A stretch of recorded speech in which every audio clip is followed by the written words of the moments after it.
Good, happy Wednesday evening. Is Wednesday, November 12th, 2025.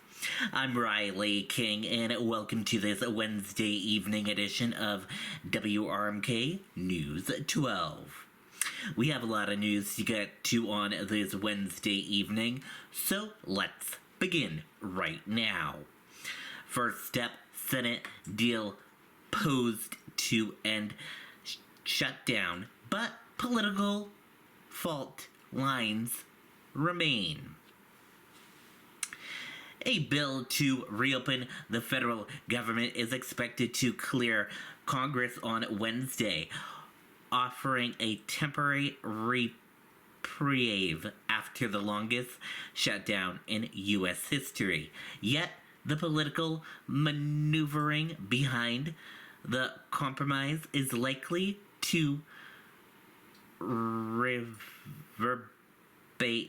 for weeks.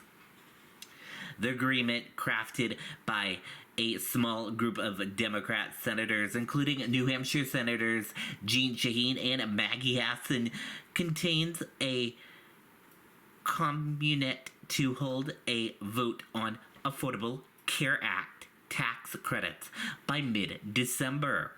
That concession has triggered frustration within the Democratic Party, where many believe the momentum was on their side after recent election gains and polling that showed Republicans shouldering much of the blame for the shutdown. Whether Democrats can leverage the vote promise into a meaningful deal for ACA credits remains uncertain.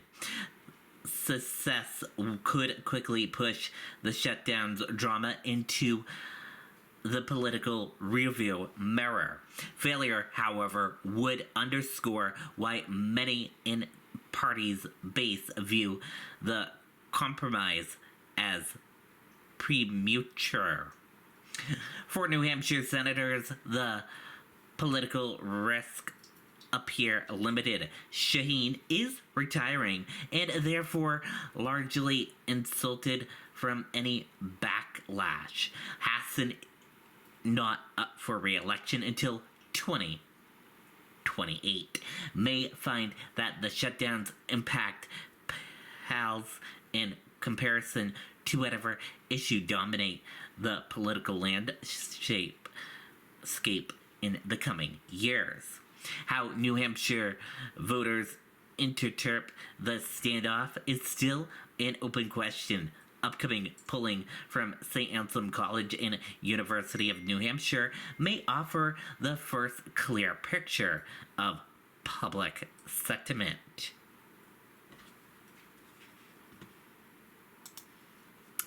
New Hampshire delegation to oppose the government reopening a bill over ACA concerns. As the House prepares to vote on legislation to reopen the federal government, New Hampshire's two U.S. representatives say they will not support the measure, placing them at odds with bipartisan Senate negotiations who crafted it. Reps Chris Pappas and Maggie Goodlander announced Wednesday that they intend to vote against the bill, arguing that any agreement to end shutdown must include a firm commitment to extend Affordable Care Act tax credits. They emphasized that without such erosion, the bill fails to address what they see as a central drive of the standoff, escalating health care cost. I appreciate the engagement that went on the Senate side and the fact that leaders on both sides were talking, and that's incredibly important, Pappas said. But the solution that was reached is not good enough because it doesn't allow us to be able to reopen the government responsibly. The deal brokered in part by New Hampshire Senator Jeanne Shaheen and Maggie Hassan, has drawn criticism from many Democrats who argued that the party should not concede without securing health care protections. Shaheen and Hassan has faced notable backlash within their own ranks for supporting the compromise. Goodlander echoed the call for a more comprehensive agreement, saying, "We've got bipartisan consensus that we should prevent any future shutdowns, that working public servants should not be paying a price of a shutdown. This is our basic responsibility."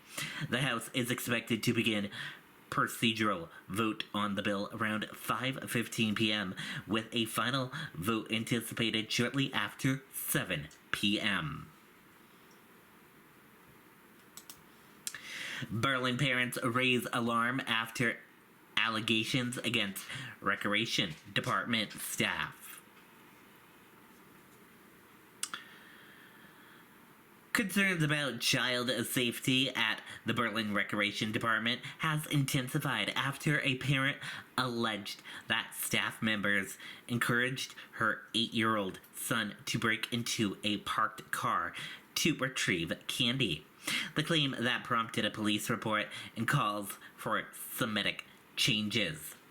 Parent Lynn Bliss said she was horrified when her son recounted the incidents, leading her to formally involve police.